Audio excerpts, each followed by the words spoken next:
Shalom Havarim.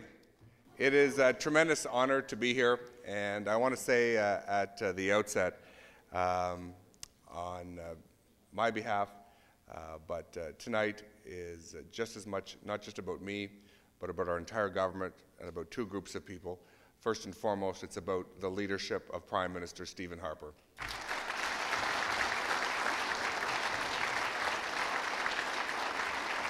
And second, it's about a remarkable team of people who have got behind him over the years, especially the team that I'm so privileged to work with in the House of Commons, and two of my colleagues who've made such an outstanding difference to Canada with their leadership. And I'm talking about my good friends Joe Oliver and Mark Adler.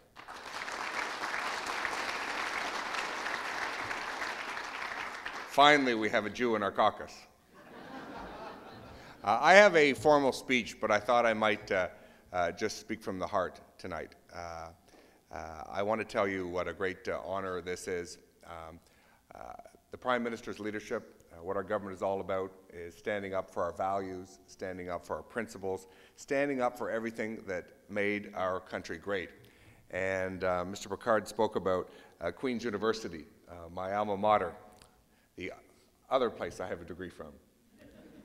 I want to tell you a great story about Queen's. Queen's has a reputation of being a very Anglo-Saxon Protestant university, which were its basis, which were the way it was founded. And I have, over the years, gone out of my way to encourage young conservatives to consider attending Queen's University. And I have three students who've worked in my office who were young Jews who eventually went on to study at Queen's University. I want to tell you a great story about Canada, about Queen's University, and about the Jewish community. When I graduated from Queen's, went to work in Ottawa for the Minister of Communications. At that time, the Minister of Communications was responsible for arts and culture and heritage. And the minister had a meeting with a gentleman by the name of Alfred Bader and his lovely wife, Isabel. And Alfred traveled all the way from Milwaukee, Wisconsin to Ottawa to push the federal government to make a grant to Queen's University for an arts center. And he was prepared to put up a third of the money to build such an arts center, very generous contribution, and prepared to donate, which he already has, his entire collection of old Dutch master paintings. And Alfred loves Queen's. When he left Europe in the late 1940s and came to Canada and was looking for a start in his life after a particularly difficult period, he came to Canada and couldn't get into some universities because at that time, you see, they had a terrible thing called a Jew quota. And he couldn't get in at McGill, he couldn't get in at the U of T, but he got in at Queen's because Queen's had no such quota.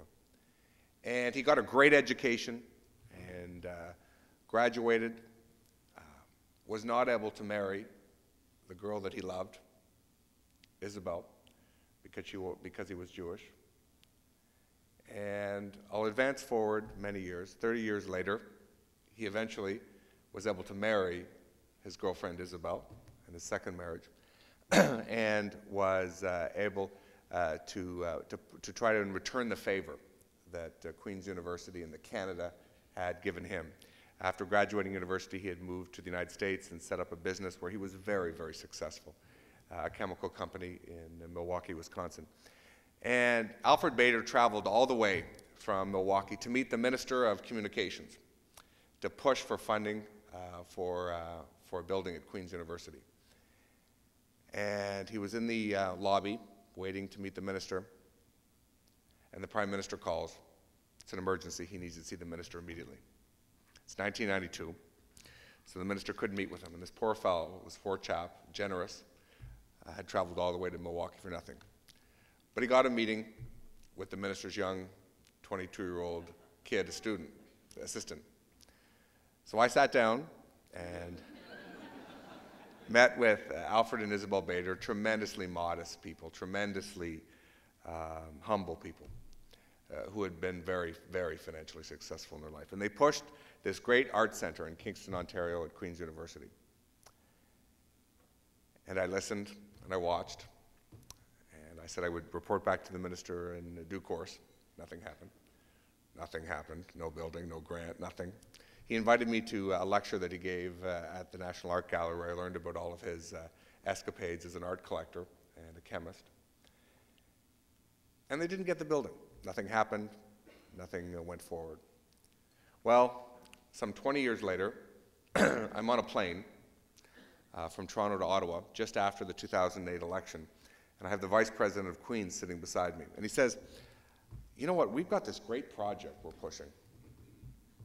This great project we're pushing, an art center for Kingston. We have this American investor who's prepared to put up a third of the cost if the province and the federal government will put up their third, and he'll give his entire art collection to Queen's University, and Queen's would have one of the 5 best art collections anywhere in Canada. I said, really? So, well, I'm not sure what I can do, but give me a call. I picked up the Globe and Mail, which had been in my briefcase that morning, and it was a 2 o'clock flight. I remember it very succinctly. It was a 2 o'clock flight, landing at 3, and I had a meeting with the Prime Minister at 4. And it was a week after the election. And I read the Globe and Mail, and it said that I was going to be appointed the Minister of Infrastructure. And how excited I was 3 months later to announce the Isabel Bader Art Center at Queen's University, funded by this great man who got such a great start in Canada. And that's my association with Queen's University, and one of my introductions to the Jewish community, which made me so proud to be a Canadian. I'm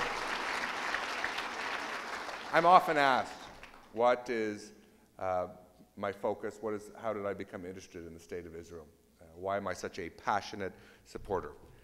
Obviously, we have people like Mark Adler and Joe Oliver and the strong leadership of Prime Minister Stephen Harper, but I worked for a gentleman by the name of Perrin Beatty. He went on to become Foreign Minister for the entire Campbell government, all 4.5 months of it. And we were sitting around a briefing room one morning getting a briefing about what was going on in the world, and they reported to us that it was raining in a city called Metula, a city I would later visit, home of the Canada Centre, which many of you will know very well.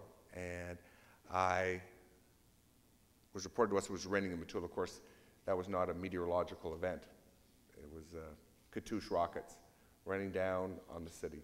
Hezbollah, a terrorist organization, trying to instill terror and to kill innocent men, women, and children in this small town in northern Israel. And I very naively asked, what does Canada do? When something happens, do we speak up? Do we issue a statement? Do we get up at the United Nations? Do we demand justice? Do we go on the record? And I asked the fellow conducting the briefing this question, and I'll never forget his answer. He said, this is back in 1993, he said, we don't get involved in these type of things. Because you know, John, it's hard to tell the white hats from the black hats. And I was surprised, and I grew to be stunned, and I sat there doodling on my pad of paper. White hats, black hats. The state of Israel, Hezbollah. A liberal democracy, a terrorist organization. Our best friend and our worst enemy. And it was at that moment that I realized that Canadian foreign policy needed to change, and needed to change in a big way. And if I said that if I could ever be part of bringing that kind of change, that kind of moral clarity, that kind of getting rid of this terrible notion of moral relativism, that I would do every single thing I could. And I'm so thrilled to have had the chance to get to know and to work with Stephen Harper and be able to deliver that kind of principled foreign policy to Canada.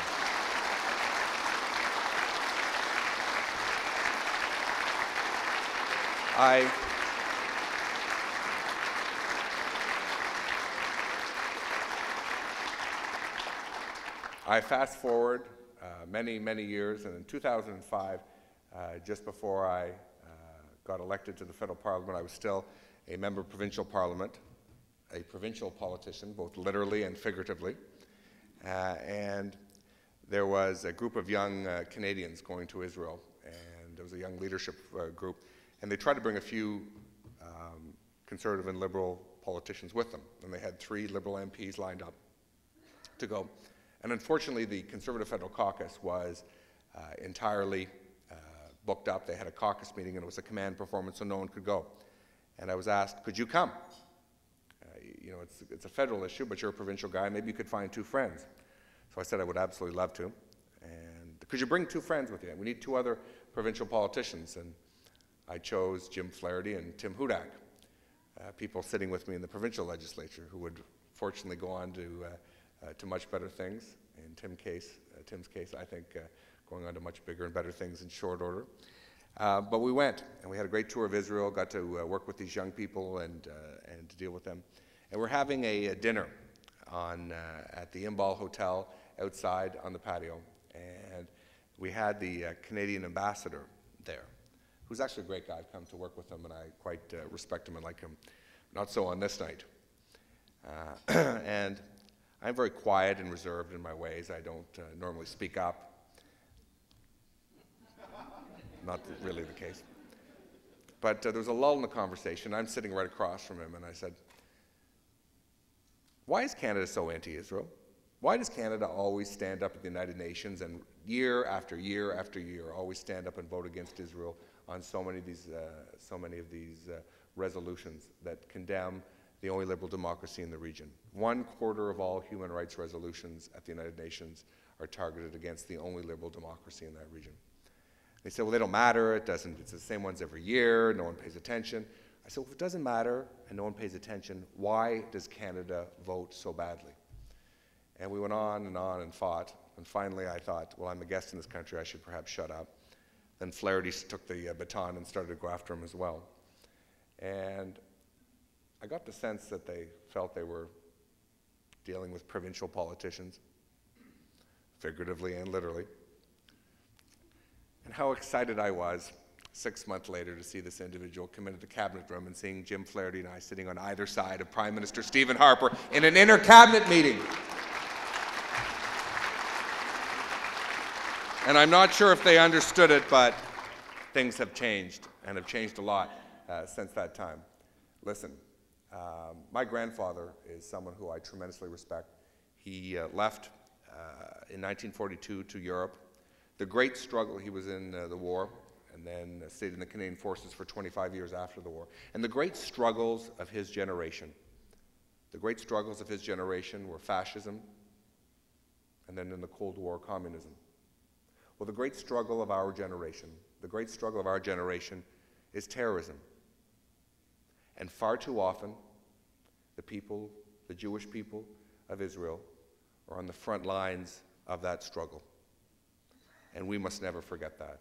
We simply cannot stand behind the Jewish people in the struggle. We must stand shoulder to shoulder with them, and that was certainly the case that we saw in the rocket attacks with Hamas this past 2 weeks.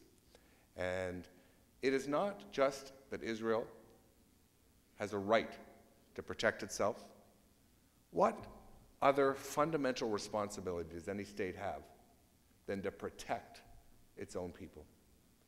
And this past 2 weeks have been incredibly difficult for the people of Israel as they've dealt with more than 1,000 or 1,500 rockets. And Canada has been one of the only countries who has unequivocally stood behind this great state. And I am tremendously proud of that. And again, I think if Mark was at this stage, if Joe was at the stage, they would say and know that it was the leadership of Prime Minister Stephen Harper that led to that unwavering support.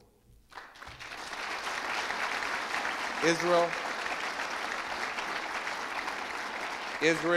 is a remarkable place. It's a remarkable place because of the great society that they've built, the challenges that they have endured and responded to, the great ingenuity and innovation that has made Israel such a phenomenal place.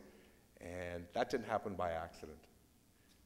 One of the great institutions which has contributed so much to that success, to that economic prosperity, to the vibrance which is Israeli society, is the Jerusalem College of Technology. And if you look at so many economic and scientific and innovative successes, on so many of them, many of them. You can look back to graduates of the college who have made an outstanding contribution. And I want to say tonight two things. One, to say what a tremendous honor it is for me to receive this honorary degree, and two, what a tremendous gift that each and every one of you have given to the future prosperity and vibrancy of the Jewish state by being so supportive of this great institution here tonight. Thank you very much. Merci beaucoup.